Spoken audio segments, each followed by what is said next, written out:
സീത്തു salt and pepper. നമുക്ക് ഇന്നിവിടെ ഒരു അടിപൊളി സദ്യ സ്റ്റൈൽ കൂട്ടുകറി എങ്ങനെയാണ് തയ്യാറാക്കുന്നതെന്ന് നമുക്ക് നോക്കാം. ഞാനിവിടെ ഇതിലേക്ക് ആവശ്യമായുള്ള വെജിറ്റബിൾസ് നമുക്ക് കുറച്ച് ചേനയും കുറച്ച് ക്യാരറ്റ് കുറച്ച് പയർ ഇതെല്ലാം ഞാനിവിടെ ചെറുതായിട്ടൊരു ക്യൂബ് സൈസിൽ ചെറുതായിട്ട് കട്ട് ചെയ്തിട്ടുണ്ട്. അതിലേക്ക് ആവശ്യമായിട്ടുള്ള നമ്മുടെ കറിക്കടലയുടെ പരിപ്പാണിത്. കറിക്കടലയുടെ പരിപ്പ് ഇതും കൂടി ആവശ്യത്തിന് വെള്ളവും ചേർത്ത് ഞാനിവിടെ വേവിക്കാൻ വെക്കുന്നുണ്ട്. ഇത് നമ്മൾ അരപ്പിന് വേണ്ടിയിട്ടുള്ളതാണ്. കുറച്ച് നമ്മൾ പച്ച തേങ്ങ അരച്ച് ചേർക്കണം. അതിനകത്തേക്ക് തേങ്ങയും ഉള്ളിയും കുഞ്ഞുള്ളിയും ജീരകവും കൂടി ചേർത്താണ് നമ്മൾ കുറച്ച് തേങ്ങ അരച്ച് ചേർക്കും. കുറച്ച് തേങ്ങ നമ്മൾ വറുത്താണ് വെക്കുന്നത്. ഇതിനകത്തേക്ക് നമ്മൾ നേരത്തെ കട്ട് ചെയ്ത് വെച്ചിട്ടുള്ള വെജിറ്റബിൾസിനകത്തേക്ക് ഞാൻ കുറച്ച് മുളക് പൊടിയും മഞ്ഞൾപ്പൊടിയും ആവശ്യത്തിന് ഉപ്പും കൂടി ചേർത്ത് നമുക്കിത് ഇളക്കി മിക്സ് ചെയ്തതിന് ശേഷം നമുക്കിത് വേവാൻ വെക്കാം. അടച്ച് വെച്ച് വേവിച്ചെടുക്കാം.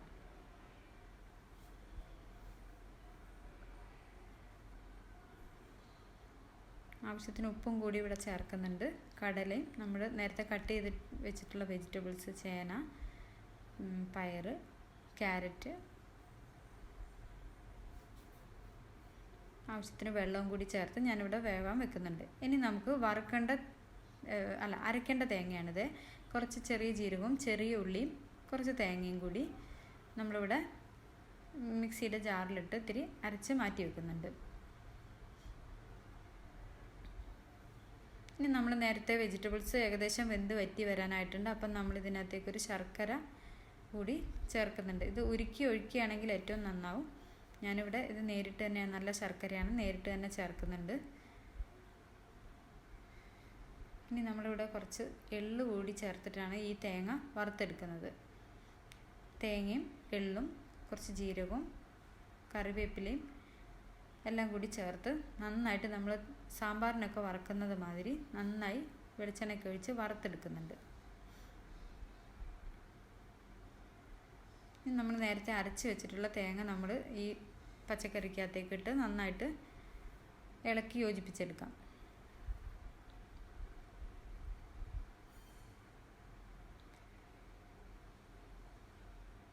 ഇത് നന്നായി മിക്സ് ചെയ്ത് എടുത്തതിന് ശേഷം നമ്മൾ നേരത്തെ വറുത്ത് മാറ്റി വെച്ചിട്ടുള്ള തേങ്ങ കൂടി എള്ളൊക്കെ ചേർത്ത് വറുത്ത് മാറ്റി വെച്ചില്ലേ, അതും കൂടി നമുക്ക് ഇതിനകത്തേക്ക് ചേർത്ത്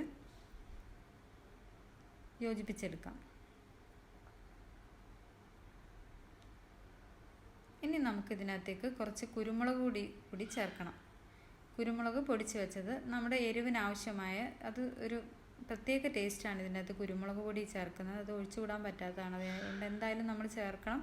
അതിൻ്റെ അളവ് കൂട്ടുകയും കുറയ്ക്കുന്നത് നമ്മുടെ ഇഷ്ടം. കുറച്ച് കൂടുതൽ എരിവ് വേണ്ടവർക്ക് കൂടുതലിടാം, അല്ലാത്തവർക്ക് അല്ലാതെ ഇടാം.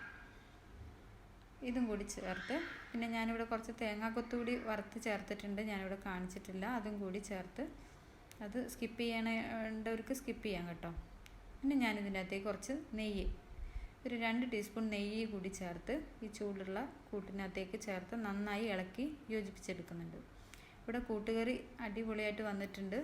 ഈ ഓണത്തിന് നിങ്ങളെല്ലാവരും ഇത് തയ്യാറാക്കി നോക്കണം. നമ്മുടെ സദ്യയിൽ ഒഴിച്ചുകൂടാൻ പറ്റാത്തൊരു സാധനമാണല്ലോ കൂട്ടുകറി. സോ നിങ്ങളെല്ലാവരും ഇത് ട്രൈ ചെയ്ത് നോക്കണം. So please like, share and comment. Subscribe ചെയ്യാത്തവർ ഒന്ന് സബ്സ്ക്രൈബ് ചെയ്യാം. ഫ്രണ്ട്സിനും റിലേറ്റീവ്സിനും ഒക്കെ ഒന്ന് ഷെയർ ചെയ്ത് കൊടുക്കണം. So thanks for watching my video. Bye.